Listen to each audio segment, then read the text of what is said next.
एक गृहस्थ व्यक्ति थे, गुरुजी ब्राह्मण थे, अध्यापक थे, और लोग कहते थे कि ये इनके जीवन में पता नहीं कभी बदलाव आएगा कि नहीं आएगा, क्योंकि वे किसी कथा वार्ता में जामें या किसी धार्मिक आयोजन में जामें, ऐसी उनकी प्रवृत्ति नहीं थी। अध्यापक थे तो पूरी ईमानदारी से पढ़ाते थे और जीवन पवित्र था उनका, सत्य और सदाचार उनके जीवन में था। लेकिन ज़्यादा किसी बढ़ चढ़ के किसी उत्सव आदि में भाग लें वैसा नहीं, कथा प्रवचन हो रहा उसमें भी नहीं जाते थे।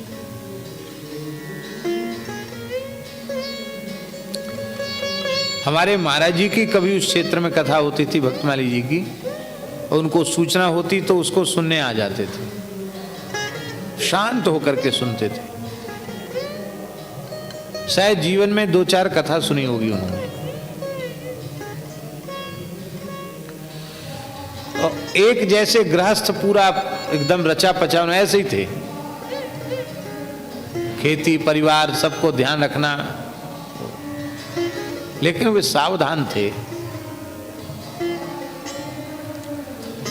तो जिस दिन वे सेवा से निवृत्त हुए, सरकारी सेवा से प्रधानाध्यापक के पद से निवृत्त हुए, तो लोग गाजे बाजे से उनके घर उनको पहुंचाने गए। ऐसा होता ना, उसको बाजा वजा बजा के ले जाते हैं, बहुत उपहार भी आता है। अभी सेवानिवृत्त हो गए, रिटायर्ड हो गए, तो घर में सबका भोज था, जो भी अतिथि थे सबको भोजन आदि की व्यवस्था भी थी। सारा उत्सव समाप्त हो गया। सारा उत्सव समाप्त होने के बाद रात्रि को लगभग 10 बजे उन्होंने बुलाया, अपने एक ही पुत्र था उनका, अपने पुत्र को बुलाया, वो भी अध्यापक था। तो पुत्र को बुला करके कहा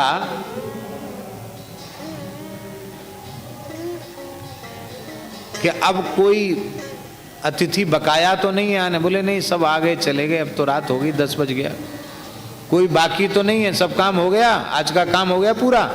बोले हाँ हो गया। बोले देखो, हम जब तक गृहस्थ थे तब तक हमने खूब सावधानी से अपने कर्तव्य कर्म का पालन किया, और भगवान ने हमें ब्राह्मण कुल में जन्म दिया तो हमने संध्योपासन भी किया, गायत्री जप भी किया, अध्यापक थे तो हमने ईमानदारी से पढ़ाया, जीवन हमारा पवित्र बीता। लेकिन अब हम जैसे प्रपंच में पड़ा हुआ अब तक हमने जीवन बिताया, अब ऐसा जीवन हम नहीं बिताएंगे। अब रिटायर्ड हुए हैं तो अब जो काम आत्म कल्याण के लिए, स्वयं के लिए हमें करना चाहिए वो हम करेंगे। फिर तुम यह मत कहना कि तुम हमारे घर के किसी काम में सहयोग नहीं करते हो, हम तुम्हारा कोई काम न सुनेंगे न देखेंगे। किसी भी प्रकार के व्यवहार की कोई चर्चा हमसे कभी मत करना,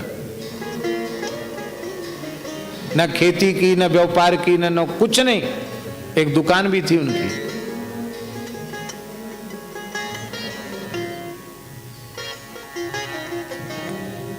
और 1 घंटे का अवसर है, सोच विचार लो तुम। हमारी जो पेंशन मिलेगी, हस्ताक्षर तो हमको करना पड़ेगा, पेंशन पूरी तुम ले लेना, हमको एक फूटी कौड़ी नहीं चाहिए उसमें से।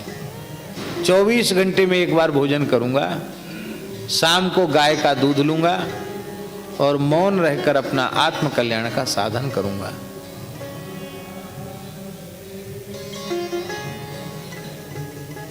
फिर तुम कल प्रपंच मत करना कि बाबूजी अब हमारे किसी काम के नहीं है। 1 घंटे का समय है, उत्तर दो हमको, और नहीं तो तुम्हारी जो माँ है ना, उसकी मोह ममता बहुत है परिवार में, उसको हम उसके लिए परवाह नहीं है, उसको हम छोड़ देंगे यहीं और हम अकेले ही चले जाएंगे। कहाँ जाएंगे? जहां हमारी इच्छा होगी वहां हम जाएंगे।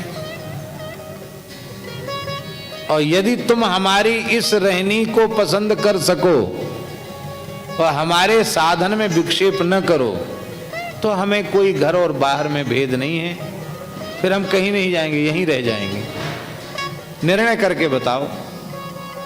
1 घंटे का समय है, 10 बज रहा है, 11 बजे उत्तर दे देना। सत्य घटना एक जगह की गुरुजी। अब तो सब सन्न रहेगा कि दिन भर तो उत्सव मना, इन्होंने तो ऐसा कर दिया। बोले तुम ऐसा समझो कि तुम्हारे संसार के व्यवहार के लिए हम मर चुके हैं, ऐसा समझ लो तुम। संसार के लिए मैं मर चुका हूं ऐसा समझ लो।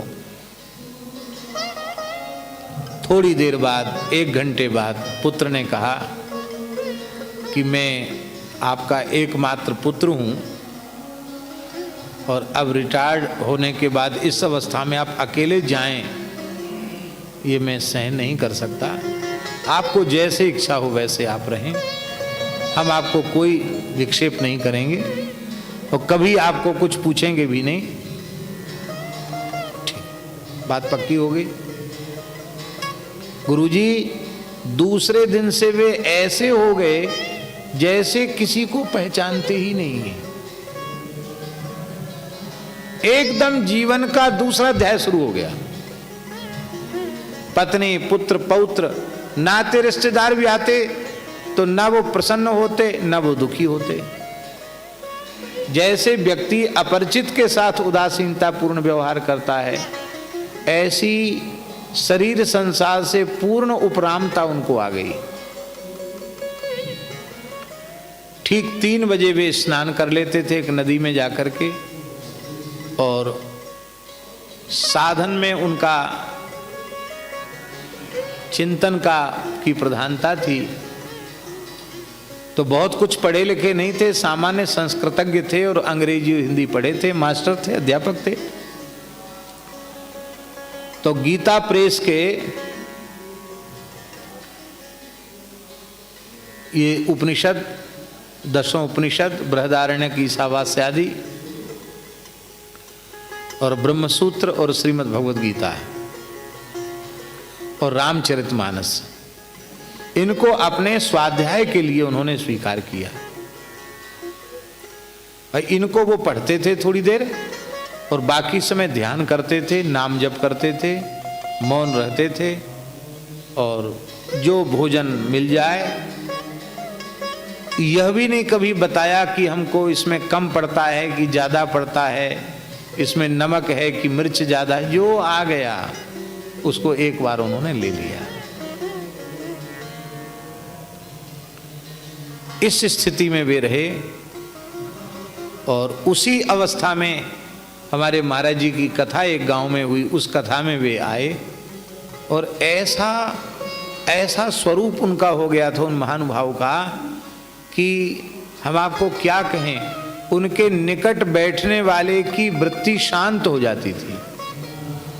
इतना शांत हो गए वो कि उनके पास पहुंचने वाले की वृत्ति शांत हो जाती थी, उथल पुथल बंद हो जाती थी, ऐसा था।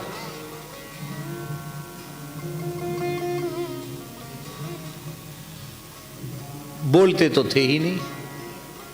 महाराज जी की कथा हुई तो कथा सुनते थे। एक दिन महाराज जी से बोले कि हम भी आपको कुछ सुनाना चाहते हैं। तो महाराज जी बोले सुनाओ पंडित जी सुनाओ। तो बड़े भाव से उन्होंने, वृद्ध थे, एक भजन गाया, मन की तरंग मार ली बस हो गया भजन, आदत बुरी सुधार ली बस हो गया भजन।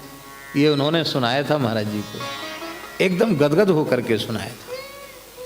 महाराज जी ने कहा पंडित जी देखो, सब लोग कहते थे कि ये तीर्थ यात्रा नहीं जाते, यहाँ नहीं जाते, वहाँ नहीं जाते, पर ये सावधान थे, इसलिए इन्होंने अपनी वृद्धावस्था का कितना उत्तम उपयोग किया और उनका ध्यान लगने लग गया, उनकी समाधि जैसी लगने लग गई और ऐसे ही एक गिलास जल किसी से नहीं मांगा, बीमार भी नहीं पड़े और भजन करते करते देह का त्याग किया। बैठे बैठे एक योग युक्त सन्यासी की तरह उन्होंने मूर्धानम अभिनिश्रितैका ब्रह्मरंध्र से प्राणोत्सर्ग किया। महाराज जी बोले देखो ये है प्रमाद शून्य व्यक्ति का गृहस्थाश्रम। तो वृद्धा, ये बात इसलिए हम निवेदन कर रहे हैं कि ये जिन व्यक्ति की ये बात है उनको हमने देखा है अपनी आंखों से, उनकी बात हम बता रहे हैं आपको।